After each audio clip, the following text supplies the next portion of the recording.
Assalamu alaykum wa rahmatullahi wa barakatuh.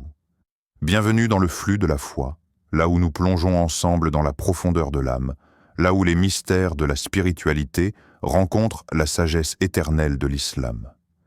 Avant de commencer cette exploration fascinante, abonnez-vous à la chaîne pour ne manquer aucune goutte de lumière qui alimente votre cœur et votre foi.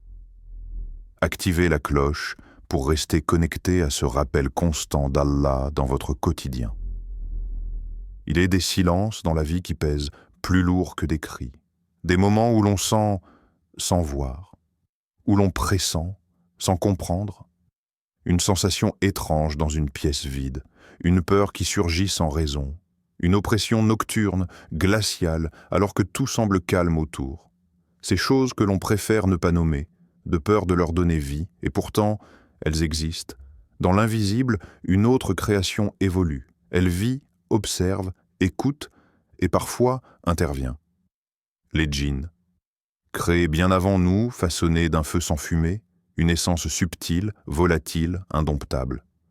Allah dit dans le Coran, dans un verset que beaucoup ont entendu mais si peu ont médité, il a certes créé les djinns de la flamme d'un feu sans fumée.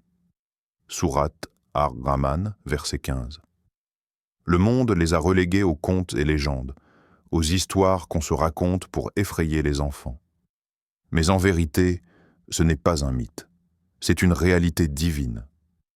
Une réalité que notre époque moderne tente d'étouffer sous le bruit de la logique. Ils vivent parmi nous, dans les ruines, les endroits isolés, les ténèbres.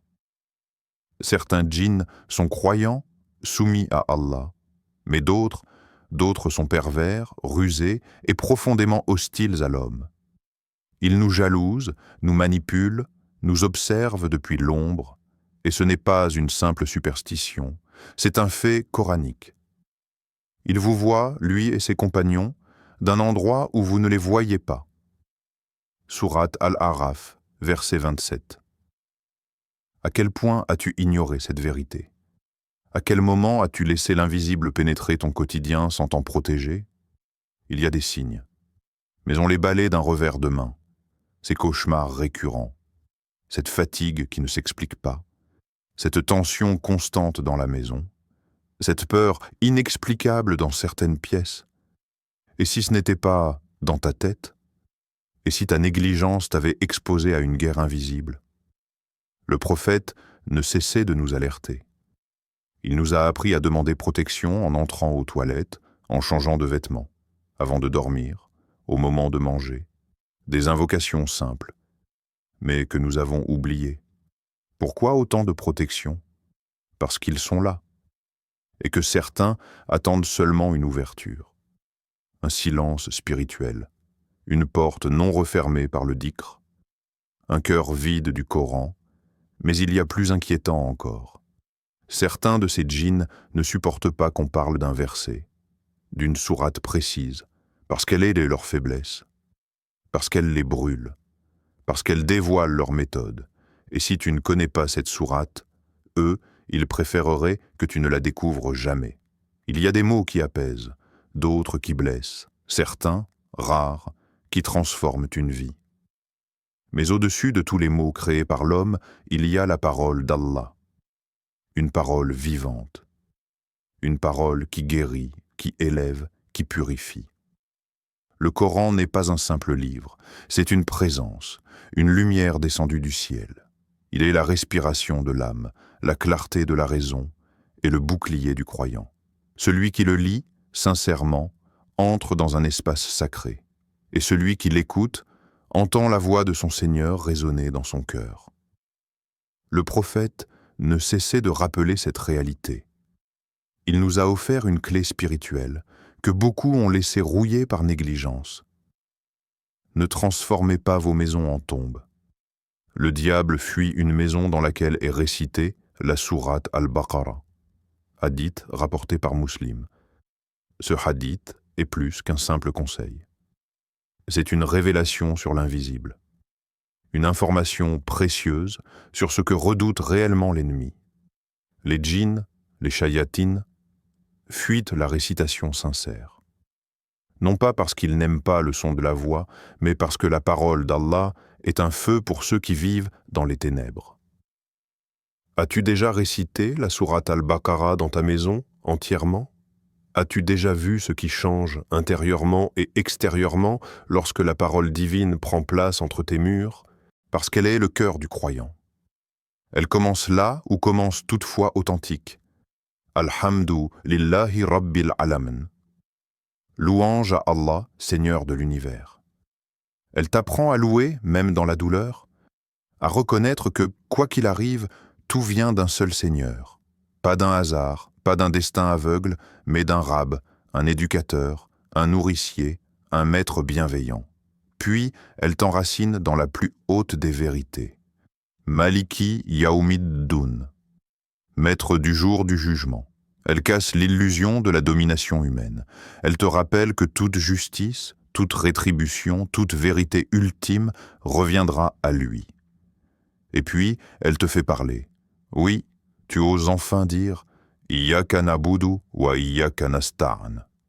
C'est toi seul que nous adorons, et c'est toi seul dont nous implorons le secours. À ce moment précis, tu n'es plus un simple récitant. Tu es un serviteur agenouillé devant le roi des mondes. Tu n'es plus distrait. Tu es exposé, vulnérable, sincère. Et Allah, dans sa miséricorde infinie, écoute. As-tu déjà médité sur cela? Tu ne parles pas de Dieu. Tu ne parles pas sur Dieu. Tu parles à lui. Et peut-être qu'à chaque fois que tu récites Al-Fatiha sans ressentir cette intimité, quelque chose en toi pleure en silence. Ton âme veut revivre ce lien, cette proximité sacrée. Al-Fatiha n'est pas une sourate parmi d'autres. C'est une porte, une clé, un reflet de ton propre cœur. Une conversation divine à chaque prière, et si, chaque fois que tu disais « Alhamdu lillahi rabbil alamin », Allah t'écoutait et te répondait? Pas symboliquement, pas au sens figuré, mais réellement. Le Seigneur du trône glorieux, le Créateur du ciel, des galaxies, de la lumière et de l'ombre, lui. Dans un hadith qudsi rapporté par le prophète, Allah dit « J'ai divisé la prière entre moi et mon serviteur en deux parts, et mon serviteur aura ce qu'il demande. Quand mon serviteur dit « Alhamdu lillahi rabbil alamin », je dis « Mon serviteur m'a loué ». Quand il dit « Ar-Rahmani Raham », je dis « Mon serviteur m'a glorifié ». Quand il dit « Maliki Yaoumiddin », je dis « Mon serviteur m'a magnifié ». Quand il dit « Iyyaka na'budu wa iyyaka nasta'in », je dis « Ceci est entre moi et mon serviteur aura ce qu'il demande ». Quand il dit « Ihdina sirat al-mustaqam », je dis « Ceci est pour mon serviteur aura ce qu'il a demandé ». Sahih Muslim. Lise ces mots encore une fois, doucement. Chaque verset d'Al-Fatiha est entendu, accueilli, répondu. Tu t'adresses à Allah et il te répond. Pas plus tard. Pas par des signes dans ta vie. Maintenant. Pendant que tu es en prière, à cet instant précis, as-tu déjà ressenti cela? Quand tu es seul, prosterné, que les bruits du monde se taisent, et que tu murmures « Iyyaka na'budu wa iyyaka nasta'in ». C'est toi seul que nous adorons, et c'est toi seul dont nous implorons le secours. Tu n'es plus en train de faire la prière. Tu es en communion. Tu as été invité à parler avec ton Seigneur. Combien de fois as-tu prié, distrait, avec ton esprit ailleurs? Et combien de fois t'es-tu rappelé que tu étais en conversation avec celui qui t'a créé? Allah dit dans le Coran, « Et quand mes serviteurs t'interrogent à mon sujet, eh bien, je suis tout proche. Je réponds à l'appel de celui qui m'invoque quand il m'invoque. » Sourate Al-Baqarah, 286. Tout proche. Pas seulement au-dessus des cieux, tout proche de ton cœur. Tu n'as pas besoin d'une grande éloquence. Tu n'as pas besoin d'être parfait. Tu as juste besoin d'être présent. Tu te tiens debout, humblement. Tu ouvres la bouche et les mots d'Al-Fatiha sortent. Mais si ton cœur est là aussi, alors le ciel s'ouvre. C'est ce qu'est vraiment la prière, une rencontre. Pas une série de gestes, pas une obligation mécanique, mais un moment d'amour, un rendez-vous sacré, où l'invisible devient palpable. Et toi, la prochaine fois que tu récites Al-Fatiha, seras-tu prêt à écouter la réponse d'Allah? Parfois, la douleur ne se voit pas. Elle est là, tapie dans le creux de la poitrine. Un vide, une angoisse, une fatigue qui ne part pas avec le sommeil. Des blessures laissées par des mots, par des deuils, par des trahisons. Ou simplement par l'éloignement. Et parfois, c'est le corps qui parle. Fièvre, maladie, maux sans cause apparente, fatigues inexplicables. Et les traitements échouent, les diagnostics se brouillent, l'âme s'effondre. Mais il est un verset, une sourate, un souffle du ciel, chargé d'un pouvoir mystérieux, Al-Fatiha. Oui, la même que tu récites tous les jours. Elle est bien plus qu'une ouverture rituelle, elle est shifa, une guérison. Un jour, un des compagnons du prophète fit halte dans une tribu. Un chef de cette tribu était malade, incapable de se lever. Aucun remède ne fonctionnait. Un des compagnons récita simplement Al-Fatiha 7 fois sur lui. Et contre toute attente, il se lave. Ce n'est pas un simple rappel. C'est un avertissement sacré. Sans Al-Fatiha, il n'y a pas de dialogue. Sans elle, la prière perd son essence. Mais plus encore, ce n'est pas juste une récitation qui est exigée. C'est une présence. Tu peux prononcer chaque mot parfaitement.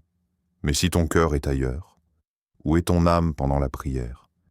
Réciter sans concentration, c'est comme frapper à une porte, sans attendre qu'on l'ouvre. C'est comme parler à un roi, les yeux ailleurs, distrait, pressé. C'est comme tendre les mains au ciel, sans croire que quelqu'un regarde. Et pourtant, Allah regarde, il écoute, il répond. Ferme les yeux un instant. Dis doucement. Alhamdu lillahi rabbil alamin. Est-ce que tu ressens ce que tu dis? Est-ce que tu entends Allah te répondre? Mon serviteur m'a loué? Essaie de ralentir, inspire. Dis-le encore comme si tu n'avais jamais prononcé ces mots de toute ta vie. Tu es là, devant lui. Et cette sourate n'est plus un devoir, c'est une rencontre. Le Coran dit: ne médite-t-il donc pas sur le Coran? Ou y a-t-il des cadenas sur leur cœur? Sourate Muhammad 47-24. Peut-être que ces cadenas sont le résultat d'années d'automatisme. Peut-être qu'ils peuvent s'ouvrir, non pas avec de grandes sciences, mais avec une sincérité retrouvée. Quand tu dis « Iyyaka nabudu » ou « Iyyaka nasta'in », ne dis-le pas comme un passage obligé. Dis-le comme une déclaration de dépendance totale. Dis-le comme un cri doux de l'âme « Ya Rab, je ne peux rien sans toi ». Chaque mot d'Al-Fatiha peut soigner, purifier, réveiller. Mais seulement si ton cœur est présent. 8. L'appel à l'action. Reconnecte-toi à ta prière et il est temps, pas demain, pas quand tu auras plus de temps, aujourd'hui. Avant chaque prière, fais une pause, arrête-toi vraiment, coupe le monde, pose ta main sur ta poitrine et rappelle-toi pourquoi tu vas prier. Souviens-toi de ces paroles. Al-Fatiha n'est pas seulement récitée, elle est vécue. Tu n'es pas un automate en train de réciter un texte appris. Tu es un être aimé d'Allah, appelé à dialoguer avec lui. Alors, respire profondément, lève les mains et entre dans la prière comme si c'était la dernière fois que tu pouvais parler à ton Seigneur. La dernière fois où ton cœur peut s'ouvrir sans bruit. La dernière fois où ton âme peut déposer ses douleurs, ses faiblesses, ses espoirs. Dis « Ihdina sirat al-mustaqam » comme si tu étais perdu et que tu voulais vraiment retrouver le chemin. Dis « Maliki yaumiddan » comme si tu allais le rencontrer demain. Dis « Ar-Rahmani Ar-Raham » comme un orphelin qui tend la main vers la tendresse infinie de son Seigneur. Et laisse ton cœur pleurer, laisse ton âme s'élever. Laisse ton esprit s'illuminer. C'est plus qu'une sourate. C'est un pont vers Allah, un rappel de qui tu es et de celui vers qui tu retournes. Il y a un moment où les paroles doivent se transformer en action, où les rappels ne suffisent plus et où c'est ton cœur qui doit se lever. Ce moment, c'est maintenant. Pas après cette vidéo, pas quand tu te sentiras plus spirituel, pas demain. À partir d'aujourd'hui, change ta manière de prier. Avant de dire « Allahu Akbar », arrête-toi. Fais une vraie pause. Inspire profondément. Ferme les yeux si tu veux. Et rappelle-toi, Al-Fatiha n'est pas seulement récitée, elle est vécue, elle est ressentie, elle est pleurée, elle est murée dans ton silence intérieur. Chaque prière que tu fais est une opportunité offerte. Combien de fois as-tu prié juste pour cocher une case? Et combien de fois as-tu prié comme si c'était ton dernier souffle avant de quitter ce monde? La différence est immense. Et pourtant, la seule chose qui change, c'est la conscience avec laquelle tu t'avances. Avant chaque prière, dis-toi, je suis sur le point de parler avec celui qui sait tout de moi et qui m'attend. Pas besoin d'être parfait, pas besoin d'avoir tout compris. Tu as juste besoin d'être là, entier, vrai. Quand tu diras « Iyyaka na'budu wa iyyaka nasta'in », dis-le comme quelqu'un qui s'abandonne enfin. Quand tu diras « Ihdinas sirat al-mustaqam », dis-le comme quelqu'un qui veut vraiment changer. Et si les larmes viennent, laisse-les couler. Ce ne sont pas des faiblesses, ce sont les portes du cœur qui s'ouvrent. C'est l'âme qui retrouve sa source. Le prophète a dit « Il y a certes dans le corps un morceau de chair. S'il est sain, tout le corps l'est. Et s'il est corrompu, tout le corps l'est. Et c'est le cœur. » Sahih al-Bukhari, Sahih Muslim. Ce cœur, tu peux commencer à le guérir dès maintenant. Rends ta prochaine prière différente. Ne cherche pas à faire plus. Cherche à faire vrai. Entre dans chaque prière comme si tu n'allais plus jamais en sortir. Parle comme si c'était la dernière fois que tu pouvais t'adresser à ton Seigneur. Et récite Al-Fatiha, comme un appel venu du fond de ton âme. Laisse ton cœur pleurer. Laisse ton âme s'élever. Laisse ton esprit s'illuminer. Tu ne récites pas une sourate. Tu es en train de revenir à Allah. Qu'Allah nous accorde la sincérité dans chaque verset que nous récitons. Qu'il fasse de notre lien avec Al-Fatiha une lumière dans nos tombes et un pont vers le paradis. Certes, ceux qui récitent le livre d'Allah accomplissent la prière et dépensent, espèrent un commerce qui ne périra jamais. Sourate Fatir 35-29. Abonne-toi à Le flux de la foi. Chaque semaine, une nouvelle vidéo pour apaiser ton âme est élevée dans la lumière divine. Laisse un amin en commentaire si Al-Fatiha guérit aussi ton cœur. Wassalamu alaykum wa rahmatullahi wa barakatuh.